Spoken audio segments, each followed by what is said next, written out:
Bien.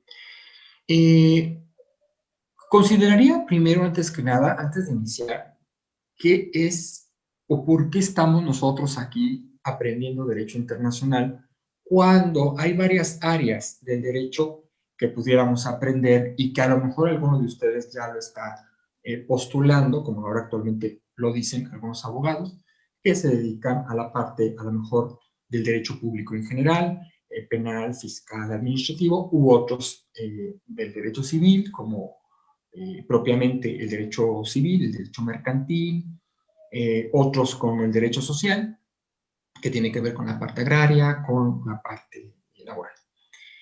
Bueno, siempre les platico que nosotros como abogados en México y en cualquier otra parte del mundo, estamos estudiando o somos ya abogados o licenciados en Derecho o letrados, como dicen los españoles, en el derecho local, en nuestro derecho doméstico. Entonces, tú puedes ejercer en tu derecho doméstico porque ya lo conoces. Pero una rama, una área especial que te va a ayudar es conocer la parte del derecho internacional. ¿Por qué? Porque hoy por hoy, con la famosa globalización, podemos y tenemos oportunidad de ir a vivir nuestra experiencia al extranjero, como abogados. O sea, si tú tienes ganas de ir a vivir tu experiencia al extranjero como abogado, no vas a poder litigar derecho laboral, derecho civil en España, pero sí vas a poder estar involucrado dentro del derecho internacional. Entonces, prácticamente yo les vengo ahora sí que ofreciendo la oportunidad de que no solamente te dediques al área del derecho doméstico, los internacionalistas le decimos derecho doméstico al derecho mexicano, al derecho colombiano, para compararlo con el derecho internacional. Pero de una u otra forma, nosotros somos abogados y estamos litigando cualquier rama del derecho doméstico. Bueno, esa puede ser una opción, te quedas en tu país y lo litigas. La otra es que tú puedas ir a vivir tu experiencia al extranjero como una experiencia y te regresas, o como que te vas y te lo tomas de un estilo de vida y vas a irte a vivir allá. Que eso es lo que también les quiero platicar a lo largo de esta charla, que la primera charla es Introducción al Derecho Internacional. En cualquier momento, si me levantan la mano, con mucho gusto puedo apoyarlos. Por aquí ahorita estaba viendo que va a haber tus comentarios del chat, no los he visto. Ahorita cuando cambie de diapositiva estaré viendo si se van dirigidos a mí algunas preguntas. Eso sí, si no me escuchan, si se me corta, háganmelo saber de manera inmediata para que pues podamos solucionar esta cuestión técnica. Entonces, yo les vengo a ofrecer la oportunidad de que no solamente se dediquen al derecho doméstico en su país, sino que se dediquen al derecho internacional fuera. Vivir una experiencia en el extranjero es una cosa maravillosa que todos tenemos ya la obligación de hacerlo por una amplitud de conocimiento. Si yo estuviera hablando de la materia, de, a ver, propiedad, ¿qué significa propiedad? Y, y empezamos a hablar el tema de propiedad de acuerdo a nuestro sistema neorrománico, pues todos lo vamos a entender y vamos a llegar al punto. Pero si yo empiezo a hablar de qué significa propiedad de acuerdo al derecho anglosajón, la mayoría de ustedes puede cuestionar y va a decir, ¿por qué el profesor nos enseña derecho anglosajón cuando nos tiene que enseñar derecho neorrománico? Porque el derecho neorrománico va por un camino, el derecho anglosajón va por otro camino, pero ambos llegan al mismo punto, que es precisamente el orden jurídico. ¿Y qué creen? Algo que probablemente ahorita se van a estar dando cuenta. Nosotros los abogados, o algunos que no sean abogados, que quieran extenderse a conocer el derecho internacional, estamos tocando el orden jurídico. Estamos obligados a responder y cumplir con la ley doméstica, la ley internacional. Siempre les he dicho a los abogados, si tú vives como casado, pero no estás casado civilmente, entonces estás en contra de la propia ley del hombre, porque la ley civil te obliga a casarte. Vamos, nos regula esta actividad. Entonces, desde ahí tenemos que cumplir con esa cuestión. Ahora bien, si se dan cuenta, nosotros estamos tocando este orden jurídico. Por ahí Hans Kelsen habla del orden jurídico, ¿no? Que uno de los cuartos elementos del Estado es el orden jurídico. Pues, ¿qué creen? Nosotros lo estamos tocando. Nosotros lo estamos oliendo. Nosotros lo estamos aplicando. Lo podemos aplicar al momento de que yo me caso, al momento de que yo reconozco un hijo, al momento de que yo inicio una demanda o contesto una demanda. Vamos, estamos aplicando. Nosotros los abogados, a diferencia de todo el resto de profesionistas, estamos viviendo tumultuosamente adentro del cuarto elemento que se constituye el Estado, que es el orden jurídico, que Hans Kelsen lo expone en su teoría pura del derecho. Bueno, como yo les comentaba, ustedes van a vivir su experiencia en el extranjero y pueden entonces hacerlo manejando este derecho internacional, ya sea público o privado. Yo he tenido oportunidad de viajar por varias partes del mundo. Principalmente he viajado a Asia por fines de comercio, pero también he tratado y he estado yendo a algunos países europeos. Tengo la fortuna de conocer la Corte Internacional de Justicia y los diferentes organismos que existen en La Haya. He estado en audiencias orales en La Haya, presenciando precisamente todo este sistema oral. He tenido la oportunidad de llevar a cabo algunas cuestiones importantes del derecho sobre el sistema interamericano de derechos humanos, que vamos a hablar aquí, que por eso incluí yo un tema, y también lo he comparado con el derecho europeo, como lo comenté con el juez Pastor, también tratadista del derecho internacional. He tenido también la fortuna de estar en Suiza, en Ginebra principalmente, estando en algunos organismos internacionales que voy a ir hablando poco a poco a lo largo de estas charlas. Bueno, entonces ya me quedo yo con esa idea de por qué estoy en esta charla. Estoy en esta charla, uno, para conocer el derecho internacional, pero para que yo pueda tener una perspectiva de vida y, ¿por qué no?, vivir en Ámsterdam, vivir en Madrid, vivir en Hong Kong y estar trabajando con esta parte de los derechos humanos o con la parte del derecho internacional muy para los países o con la parte del derecho internacional privado muy para los particulares. Bien, aquí, ¿qué buscamos como comunidad internacional? ¿No? Porque aquí vamos a hablar de una comunidad internacional. Lo que buscamos es precisamente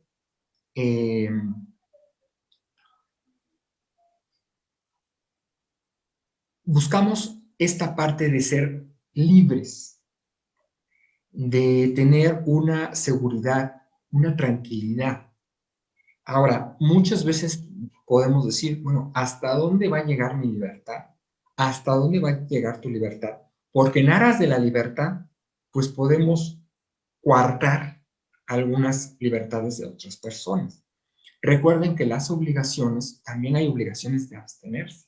Y la obligación de abstenerse es, si bien es cierto, tengo la obligación, perdón, tengo el derecho de expresarme, pero por otro lado me tengo que abstener para no invadir la esfera jurídica de los demás. Entonces, mi libertad se restringe, sí, claro que se restringe, cuando roza tu esfera jurídica, tu libertad, y viceversa. Esto entra, obviamente, no nada más en el ámbito de las personas físicas, sino en el ámbito de las personas morales, que son los estados, que son las organizaciones internacionales, y que las organizaciones internacionales lo que buscan es, vamos a ponerle quizá entre comillas, porque puede ser un tema muy cuestionado, es la libertad del mundo, ¿no?, de expresarse. Otra de las cosas interesantes que aquí podemos observar es precisamente que haya una tranquilidad. Claro que aquí hay un conjunto de personas armadas, ¿no? Precisamente escogí esta diapositiva. Y aquí es donde entra el orden jurídico. El orden jurídico se tiene que hacer valer. E inclusive si yo me voy a la parte filosófica por los estudios doctorales que tengo, la justicia se defiende con sangre. Y para muestra basta un botón que acaba de pasar en noviembre. Nuestra revolución mexicana realmente inicia del 18 para amanecer 19 de noviembre de 1910,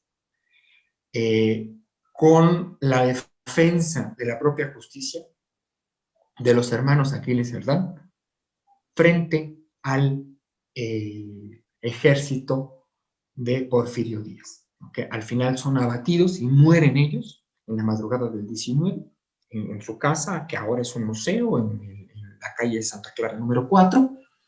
Y bueno, pues ellos están defendiendo o defendieron con sangre la propia justicia.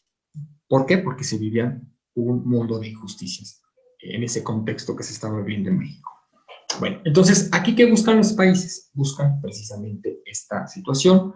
No nada más eso, sino también esta parte medioambiental, no solo la parte de la medioambiental, sino la parte de comercio, la parte de los respetos de los derechos humanos, o sea, que el derecho internacional abarca una gran cantidad de temas.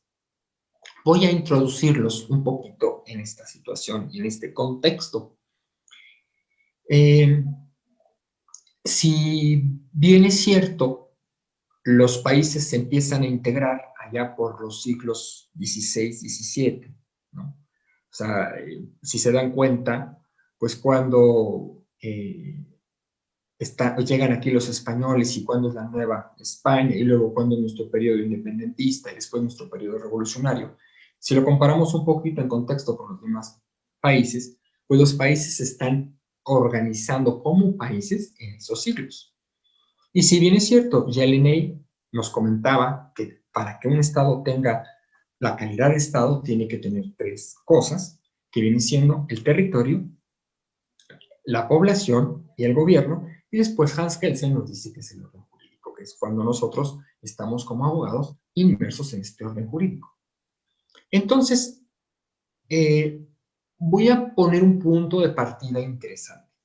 Voy a partir de que ya está la formación de los estados, pero hay guerras, y hay guerras muy importantes, Primera, Segunda Guerra Mundial. Y mi base del derecho internacional público con ustedes es a partir del cierre de la Segunda Guerra Mundial. ¿Qué pasa? Y los quiero poner en contexto porque pues ustedes no han vivido en un lugar donde hay guerra, o no hemos vivido, México no ha vivido como tal en un lugar donde haya guerra, vamos en los últimos dos siglos, en este siglo XXI y en el siglo XX. Entonces, las guerras se hicieron en Europa. ¿Y quiénes eran los que tenían ese miedo de volver a repetir una guerra? Los que vivían en Europa. Entonces, por ese mismo miedo, buscaron la unificación mundial y a partir fecha con la que yo voy a tomar en cuenta en adelante, es 24 de octubre de 1945, cuando se da por terminada la Segunda Guerra Mundial, y se irá nacimiento con la famosa Carta de San Francisco a la Organización de Naciones Unidas, a la cual me voy a abocar un poquito a hablar para la segunda sesión. Entonces, a partir de ahí, se logra la paz y seguridad. Entonces, voy a hablar prácticamente de 3 años para esta base. La primera de ellas es en 1945, cuando se forma la Organización de Naciones Unidas y se logra, entre comillas, discutible, la paz internacional. En 1947 se forma el GATT, se firma en Cuba y es un acuerdo comercial del cual voy a hablar también un poquito más adelante. Y en 1951 se forma la Unión Europea, la cual yo tengo tuve la oportunidad de estudiar parte del derecho internacional, una maestría en ese proceso de integración europea. Tuve la oportunidad y tengo la oportunidad de convivir con gente europea que me ha platicado que la Unión Europea se hizo principalmente para tener un contrapeso jurídico-político con Estados Unidos y con los países URSS. Hoy por hoy la URSS no existe y muchos países ex-URSS pertenecen a la Unión Europea. Pero el punto más importante fue el miedo a vivir una tercera guerra mundial. Entonces, si se dan cuenta, en 1945 se está provocando la paz mundial, en 1947 se está logrando un sistema económico internacional que después, muchos años después, provoca la Organización Mundial de Comercio, y como punto número 3, los inicios de la Unión Europea, que hoy por hoy es el modelo de integración más importante que llega a existir.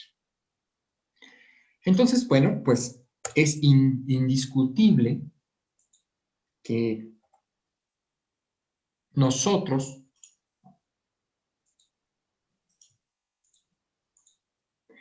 podamos entender cuál es el verdadero objeto del derecho internacional. De hecho, como tal, se maneja el international law, por un lado, y luego es el público y el privado. Pero en general es un derecho internacional. Podemos dividir incluso el derecho internacional como un todo y el derecho doméstico, del cual nosotros tenemos una cédula profesional o buscamos como estudiantes una cédula profesional para ejercer el derecho doméstico. En sí, el derecho internacional en general tiene ciertas características diferentes al derecho doméstico. Primero, obviamente, va a regular las relaciones entre los estados entre sí, pero no solo va a regular las relaciones entre los estados, va a regular las relaciones entre los estados, entre sí, las relaciones con los organismos internacionales y, sobre todo, va a determinar a qué tenemos derechos y a qué tenemos, obviamente, ciertas obligaciones recíprocas. Si ustedes se dan cuenta, pues aquí pongo una imagen de unos niños, alcanzan a ver, ¿no? Incluso por ahí están con un rostro con miedo. Por ahí hay también una zona ahí como de guerra, ¿verdad? Como de bomba, ¿no? Tiene ciertos rasgos asiáticos. Y esto, si tú no vives una experiencia en el extranjero, no lo vas a poder entender. Cuando yo tuve la oportunidad de estar en Hiroshima y Nagasaki y poder entender que para el japonés en la actualidad es de suma importancia y darle y seguir actual y vigente, darle la vigencia, la actualización de lo que les provocó la Segunda Guerra Mundial, es para no olvidar la historia y para no repetirla. Y entonces en ambos museos hay relojes que se detuvieron al momento del impacto de la bomba y que te dice que son testigos del momento exacto en que explotó la bomba. Y en Nagasaki hay una lonchera de metal. Y tú ves la lonchera y ves, pues ahí algo al lado de la lonchera, una masa amorfa, y observas y ves el título y dice, es una lonchera que portaba un niño que iba para la escuela y que al momento de explotar la bomba, pues la materia orgánica del niño se desintegró y pues solo se conservó ahí parte de su esencia del niño y su lonchera de metal. Entonces, es muy importante recordar y considerar que el derecho internacional debe de provocar el bienestar para todos los grupos. A lo mejor aquí es repetitivo, ¿verdad? Humanos como principal fundamento ideológico y sobre todo de acción política. De verdad, esto pasó hace gran cantidad de años, pero sigue pasando sistemáticamente en todos los países, ya metiéndome el tema, en la violación sistemática de los derechos humanos. Entonces, aquí hay un concepto muy importante que yo les preguntaría.